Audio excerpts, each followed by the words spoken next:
It's a solo episode. It's just you and me. I like how I have to announce it. Guys, just heads up, it's just me today. Oh, I'm so sorry. All right, what's the topic? Well, you know what? Let's talk about why we were all so determined to wing it. Do you like to wing it? We all seem to want to follow our whims and wing it. Just a bunch of whim wingers. You ever try to wing it without wings? Yeah, the word splat comes to mind. Let's have a chat-ski-poo about that.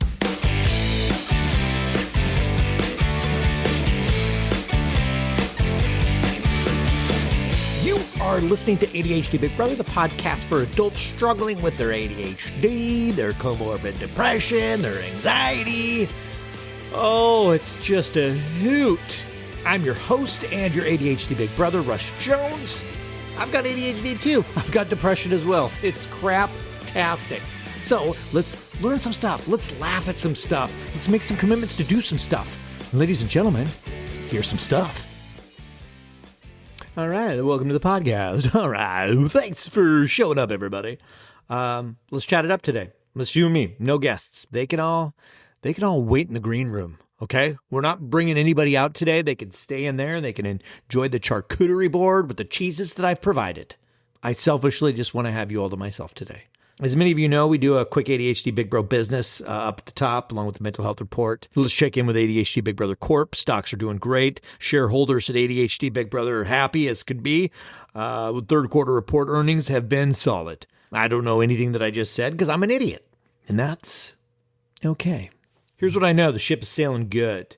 In this podcast, I would like to invite you to join ADHD Big Brother. We're going to be starting up a new book in the book club. November 11 is our first session. Changing to Thrive is the book that we'll be reading, using the stages of change to overcome the top threats to your health and happiness.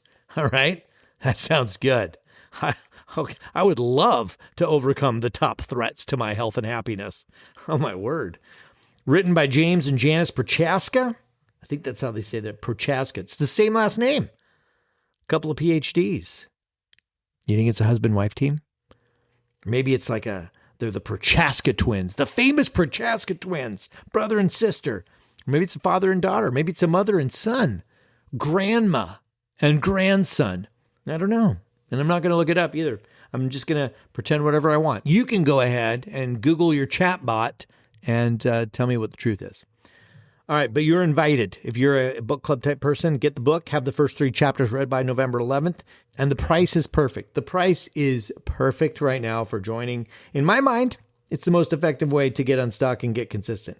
If one-on-one coaching is like outside of your ability, like financially or otherwise, as of this recording, you get access to 3 months of ADHD Big Brother for less than the cost of a single one-on-one coaching session. So that to me is a no-brainer. And I'm in there, man. I'm changing my game. I'm getting my game changer out of it. It's an awesome place. You get 3 months, that's the perfect amount of time to lurk, feel uncomfortable, finally dip your toes in, fail, feel embarrassed, realize that everybody fails together here, so there's no shame. So you dip your toes in again, and now you succeed, and you start to feel motivated, you make some new friends. It's pretty amazing. The coolest ADHDers that I've ever met.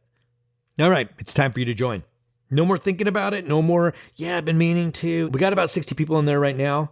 As of this recording, I would love to get it up to 300 people. That's my dream number. Could you imagine 300 people all with our dumb fucking ideas? They're so stupid. No training on how to do things. We all have these really dumb, cobbled together, brilliant ideas about how to do stuff, sharing our dumb ideas with each other. And then we realize, oh my God, this stupid idea of mine that I was sure people would make fun of me about, and I'm so scared to share because of the shame that's going to happen in this shame-free community. They would decide, because they would just suddenly decide, no, we've decided we're going to shame you, though, even though it's shame-free. Realizing that dumb idea was actually somebody's game changer, and it makes their life 1,000 times better.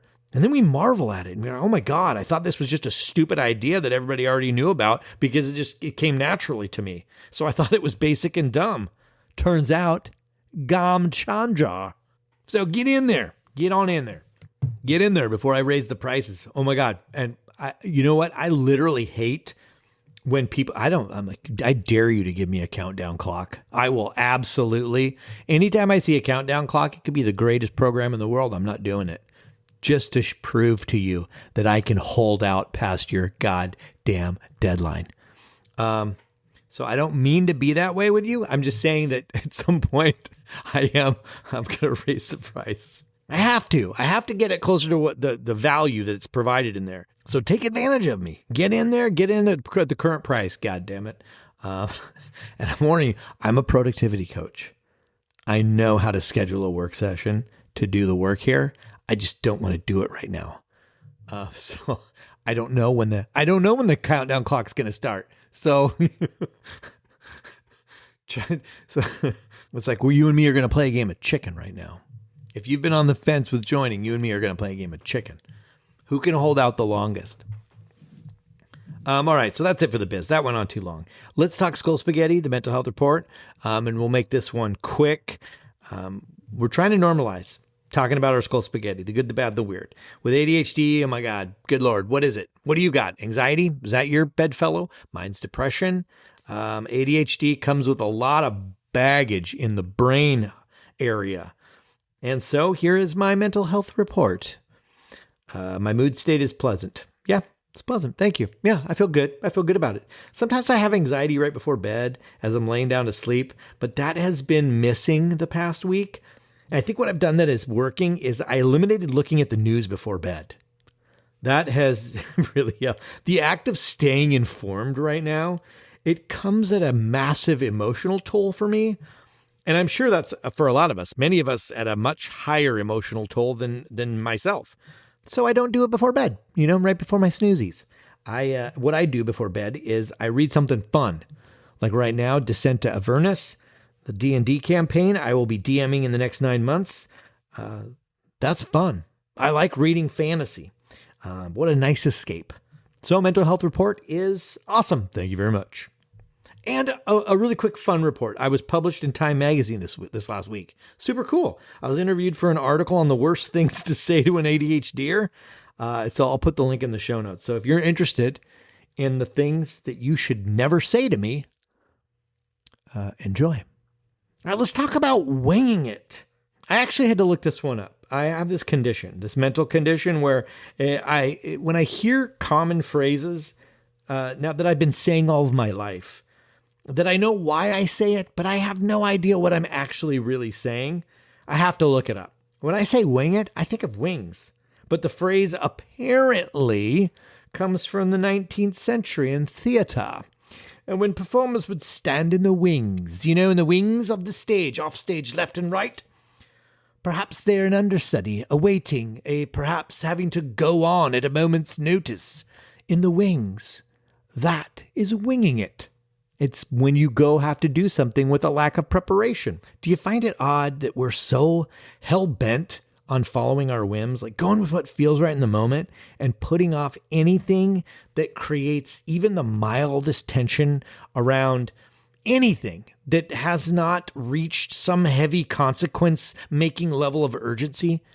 I don't know, I could maybe flip my underwear inside out. I don't need to do the laundry today. So then it's suddenly not now. A little gross, yeah, but not now. It doesn't feel right to do the laundry right now. But what I will do is I'll feel bad about myself. My brain is going to call me a slobby loser, tell me I'm disgusting, and I'm going to believe my asshole brain. So there's definitely some suffering that's going to happen. But hey, I'm winging it. I'm following the wave of the moment, and the wave does not include laundry. Or you could just insert any task that you're not doing right now. So we have to create a little bit of structure. So there's a phenomenon that I found with myself. I've seen it in others. And it's the phenomenon. It's a phenomenon where it's created by having structure.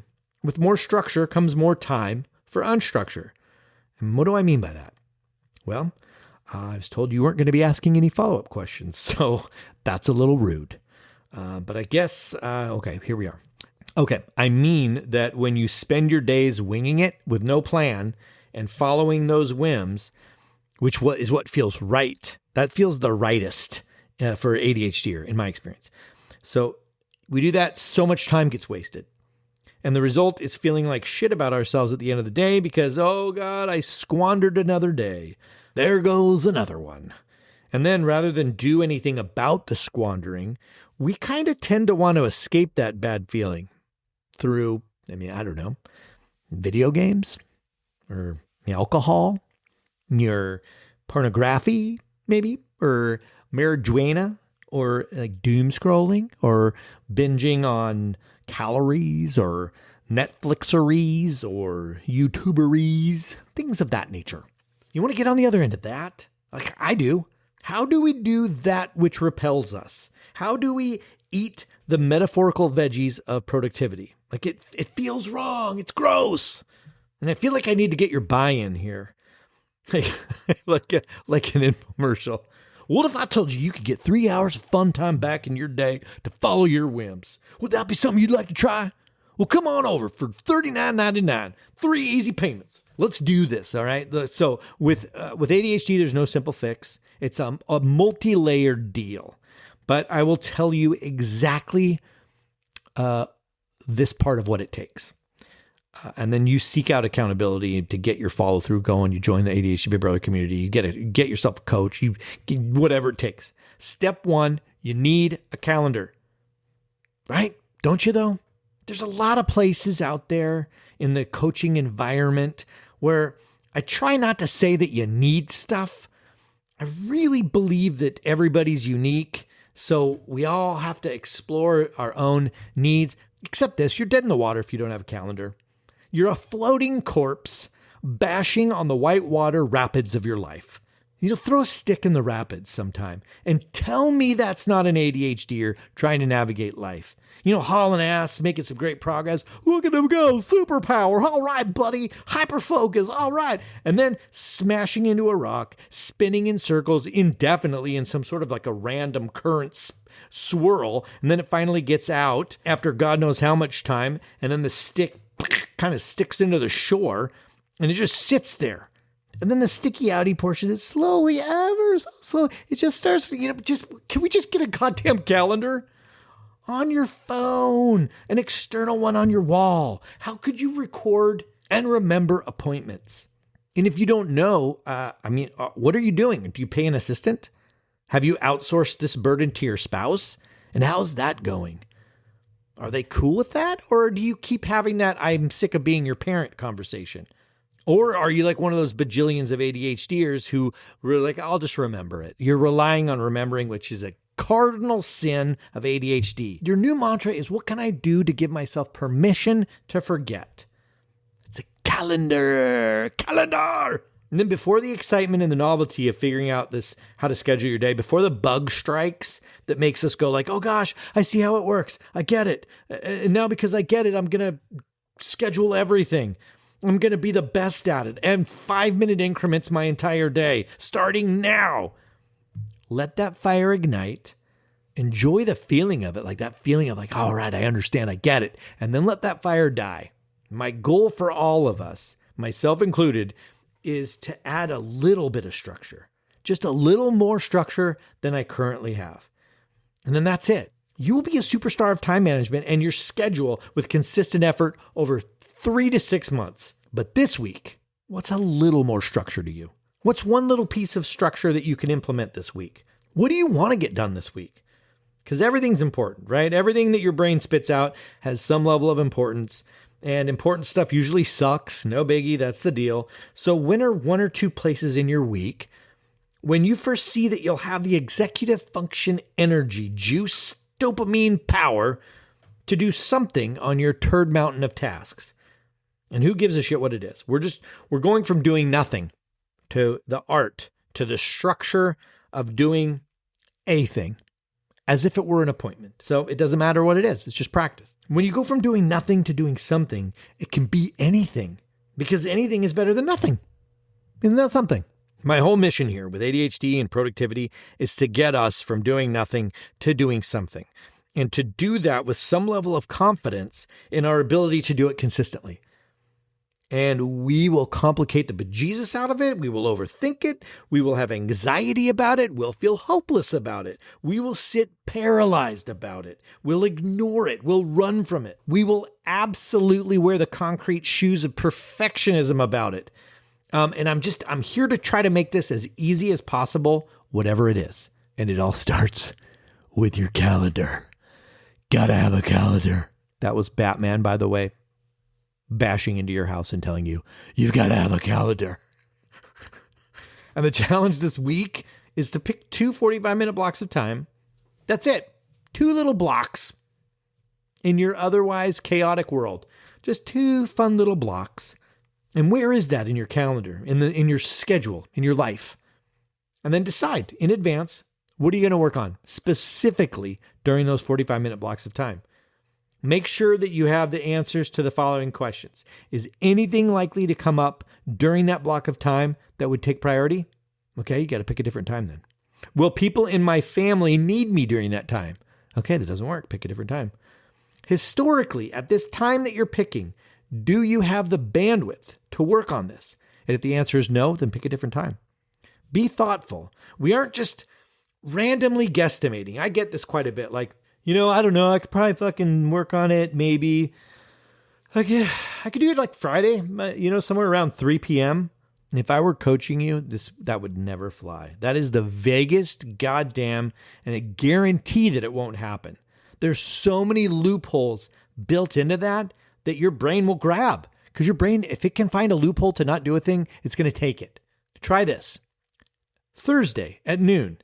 I don't have any lunch plans. I usually just fiddle fart on my phone during my lunch break, but that time is mine and it's uninterrupted. So this Thursday at noon, I will set a calendar appointment to call the health insurance people about the bullshitty health insurance stuff.